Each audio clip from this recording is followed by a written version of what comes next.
మీకు ఈ వీడియో నచ్చితే వీడియో క్లిక్ చేసి ఛానల్ని సబ్స్క్రైబ్ చేసుకోండి.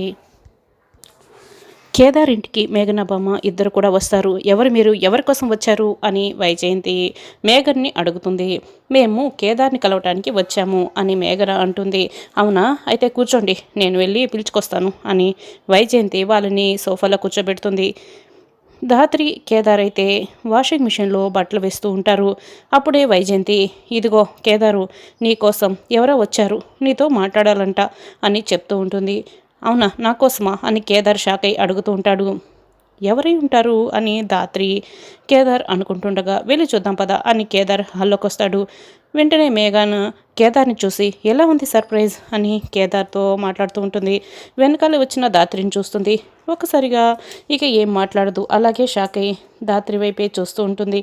ఏమైంది, బెల్లం కొట్టిన రాయిలా అలా నిలబడ్డావు, మాట్లాడడం ఆపేసావేంటి అని బామ్మ అడుగుతూ ఉంటుంది.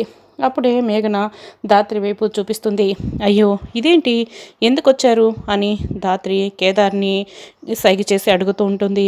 నాకు కూడా తెలీదు అని కేదార్ కూడా సైకిల్తో చెప్తూ ఉంటాడు. ఇప్పుడు మేమిద్దరం భార్యాభర్తలమని నిషి మేఘనకి చెప్పేస్తుందా?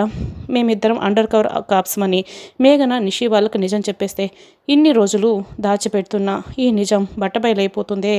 అయ్యో దేవుడా, ఇప్పుడు ఏం చేయాలి అని ధాత్రి అయితే కంగారు పడుతూ ఉంటుంది.